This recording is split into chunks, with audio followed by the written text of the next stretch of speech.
श्री स्वामी समर्थ. जय जय स्वामी समर्थ. उद्या आहे चैत्र पौर्णिमा आणि त्याचबरोबर हनुमान जयंती देखील आहे. तर हा खूप खास दिवस आहे आणि या दिवशी आपण आपल्या कुलदेवीची कोणती सेवा करायला हवी ते मी या व्हिडिओत तुमच्यासोबत शेअर करणार आहे. प्रत्येकानं आपल्या कुलदेवीची सेवा ही करायलाच हवी. आपल्याकडून कुलदेवीचा कुलाचार कुलधर्म हा झालाच पाहिजे. देवीचा मानसन्मान हा झालाच पाहिजे. तर ना आपण इतर कितीही देवदेवतांची बघा पूजा अर्चना केली, परंतु आपल्या जर कुलदेवीची आपल्या कुलदेवतेची काही पूजा जर केल्या नाही किंवा काही राहून गेल्या तर आपल्याला ज्या काही सेवा केलेल्या असतात, कोणतीही पूजा केली तरी त्याचं फळ मिळत नाही. अनेक जीवनात समस्या अडचणी दुःख येत असतात. त्यामुळे कुलदेवीची सेवा होणं खूप महत्त्वाचं आहे, खूप गरजेचं आहे.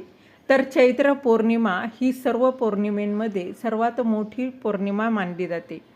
तर या दिवशी आपल्याला आपल्या कुलदेवीची अगदी साधी सोपी सेवा करायची आहे, जेणेकरून आपल्या घरात आपल्या कुलदेवीची बघा तिचा कृपा आशीर्वाद हा आपल्या घरावर घरातल्या कुटुंबातील प्रत्येक व्यक्तीवर हा कायम राहणार आहे. तर बघा कुलदेवीची आपल्याकडून योग्य अशी पूजा अर्चा ही झालीच पाहिजे. आत्ताच बघा चैत्र नवरात्र होऊन गेलं तेव्हा देखील आपण काही ना काही सेवा केल्या आहेत, परंतु बऱ्याच जणांच्या त्या सेवा करता आल्या नाही. काही अडचणींमुळे त्या राहून गेल्या आहेत. तर बघा आपण काय करत असतो, जेव्हा शारदीय नवरात्र येतं ना तेव्हा आपण सगळं काही करत असतो, परंतु चैत्र नवरात्रात केलं जात नाही. म्हणून या चैत्र पौर्णिमेच्या दिवशी तुम्ही म्हणजेच उद्या या सेवा नक्की करा. अगदी साध्या सोप्या सेवा आहेत बघा. कुलदेवीला प्रसन्न करून घेणाऱ्या या सेवा आहेत.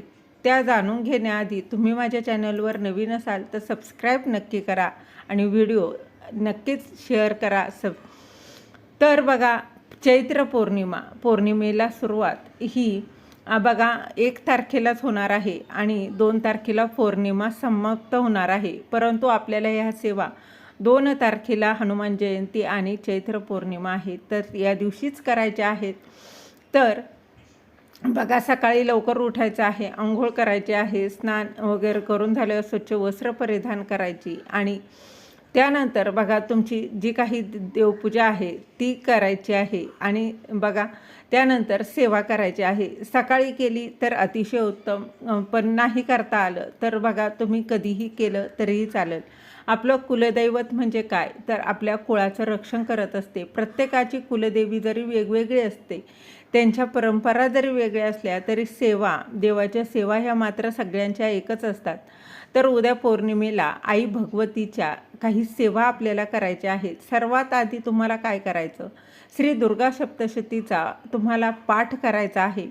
1 करा, 11 करा, जेवढं शक्य होईल ना तेवढं करा. नाही तर किमान 1 तरी तुम्हाला पाठ आवर्जून करायचा आहे.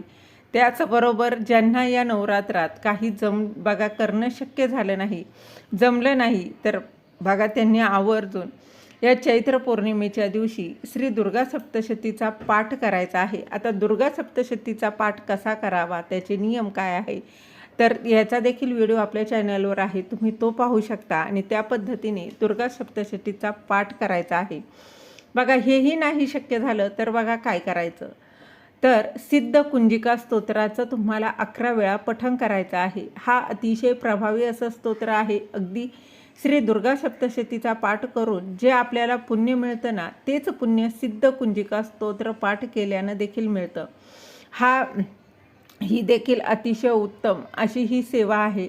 बघा तुम्ही दोन्ही जरी केलं तरी अतिशय उत्तम, नाही जमत काहीच हरकत नाही. त्याचबरोबर बघा तुम्ही श्री दुर्गा सप्तशतीचा पाठाचं फळ तर मिळणारच आहे. त्याचबरोबर तुम्ही दर पौर्णिमेला आपण जो काही बघा सत्यनारायण करत असतो तर सत्यनारायण तो देखील करायचा आहे. तसेच या दिवशी आपल्याला कुंकुमार्चन देखील सेवा करायची आहे.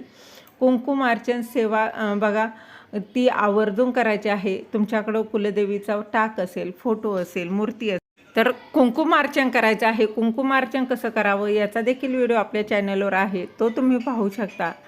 थोडक्यात सांगते काय करायचं, देवीचा तुमच्याकडे टाक असेल, मूर्ती असेल, जे किंवा बघा तुमच्याकडं श्रीयंत्र असेल तर तुम्ही ते ताम्हणात घ्यायचं आहे. तेही नसेल तर अगदी सुपारी तिचं स्वरूप मानायचं आहे आणि ती ताम्हणात घ्यायचं. एक एक चिमूट कुंकू घेऊन देवीच्या पायापासून डोक्यापर्यंत व्हायचं आहे.